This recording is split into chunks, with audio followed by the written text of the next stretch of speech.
తేలాల. అయితే అత్యంత బాధాకరం ఏంటంటే వచ్చిందయ్యా మన సాక్షి రాలేదా? సాక్షి కూడా వచ్చింటే బాగుండేది, వారు ప్రశ్నలు అడుగుంటే బాగుండేది. కానీ ఈ వీడియో ఒక పక్క అన్ని ఛానల్స్లో వస్తూ ఉంటే నేనెక్కడ ఒక్క మాట కూడా దీనికి కారణం ఎవరో అని నేను మాట్లాడకముందే గుమ్మడికాయల దొంగ ఎవరు అంటే భుజాలు తౌడుకున్నట్టు వైఎస్ఆర్ కాంగ్రెస్ పార్టీ మీడియా, రోత పత్రిక సాక్షి, రోత media Sakshi TV, YSR Congress party social media దీని మీద పెద్ద ఎత్తున దుర్మార్గంగా అభండాలు సృష్టిస్తూ కనీసం బాధితుడు అయినటువంటి నేను పలాని వాళ్ళు కారణం అని చెప్పకముందే వైఎస్ఆర్ కాంగ్రెస్ పార్టీ మీడియా గుమ్మడికాయల దొంగ ఎవరంటే భుజాలు దౌడుకున్నట్టు మీరెందుకయ్యా భుజాలు దౌడుకుంటున్నారు? ఆ వీడియో అబద్ధమా? వీడియో నిజమే కదా? వీడియో మాట్లాడిన మాటలు నిజమే కదా? మరి ఆ దిశగా పోలీసులు విచారించాలా? ఏ పార్టీ శాసనసభ్యుడైనా సగటు పౌరుడైనా న్యాయం చేయాలా అని అడగాల్సిన ఒక బాధ్యతాయుత వైఎస్ఆర్ కాంగ్రెస్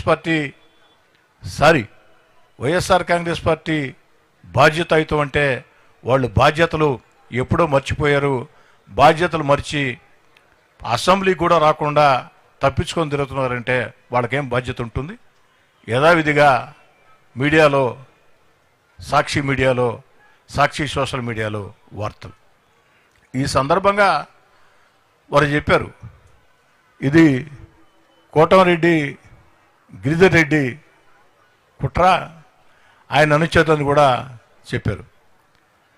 వైఎస్ఆర్ కాంగ్రెస్ పార్టీ నాయకులారా, సాక్షి రోత media, YSR Congress party social media, ఆ సాంప్రదాయం మా కుటుంబాల్లో లేదు. రాజ్యాధికారం కోసం, రాజ్యం కోసం సొంత ఇంట్లో కుటుంబ సభ్యుల్ని చంపించే సాంప్రదాయం మీ డిఎన్ఏలో ఉంది, కానీ మా కుటుంబంలో అది లేదు. ఆస్తుల కోసం, అంతస్తుల కోసం తోడబుట్టి వారిని వేధించి వెంటాడే చరిత్ర మీ డిఎన్ఏలో ఉంది, కానీ మా డిఎన్ఏలో లేదు. దాన్ని కాస్త వైఎస్ఆర్ కాంగ్రెస్ పార్టీ నాయకులు తెలుసుకుంటే బాగుంటుంది. ఇక ఈ బెదిరింపులకి భయపడే వ్యక్తిని కాదు. ఎందుకంటే విఆర్ఐ స్కూల్లో విద్యార్థిగానే ప్రజా ఉద్యమాల్లో పోలీస్ స్టేషన్లు చూసి ఉన్నా, పోరాటాలు చూసి ఉన్నా, విఆర్ కళాశాల విద్యార్థి సంఘ అధ్యక్షుడిగా విద్యార్థుల మీద ఆనాడు నెల్లూరు నగరంలో రౌడీజం చేస్తుంటే విద్యార్థి నేతగా ఆ రౌడీలని తరిమి ఉరికిచ్చి పోరాడిన చరిత్ర నాది. వైఎస్ఆర్ కాంగ్రెస్ పార్టీ నాయకులారా, చరిత్ర తెలుసుకోండి. అయినా నా చరిత్ర మీకు బాగానే తెలుసు, మీతో చాలా కాలం కలిసి పనిచేశాను కాబట్టి. రౌడీలకి, గూండాలకి భయపడే తత్వం నాది కాదు. ఇలాంటి బెదిరింపుల్ని జీవితంలో చాలా చూసి ఉన్నా. ఆఖరికి 25 ఏళ్ళు రాజ్యాధికారం నాదే అని వైఎస్ జగన్మోహన్ రెడ్డి గారు, వారి మీడియా, వారి అనుచరులు పదే మాట్లాడుతున్న రోజుల్లో సర్వశక్తివంతుణ్ణి, నన్ను ధిక్కరిస్తే అణిచివేస్తా అని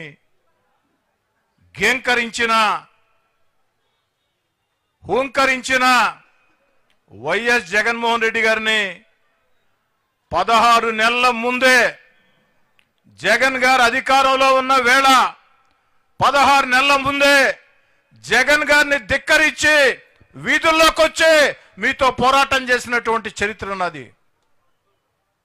ఆనాడు కూడా చాలా బెదిరింపులు చేశారు. నన్నే కాదు, నా కుటుంబ సభ్యుల్ని బెదిరించారు. వాడెవడో ఒకడు నన్ను మా తమ్ముడిని బండి కట్టేసుకొని పోతాం, లేపేస్తాం అన్నారు. వైఎస్ఆర్ కాంగ్రెస్ పార్టీ సోషల్ మీడియాలో రకరకాల ప్రచారాలు చేశారు. ఆ యొక్క బెదిరింపులకే భయపడిన వ్యక్తులమి. జీవితంలో మేం తప్పు చేయం,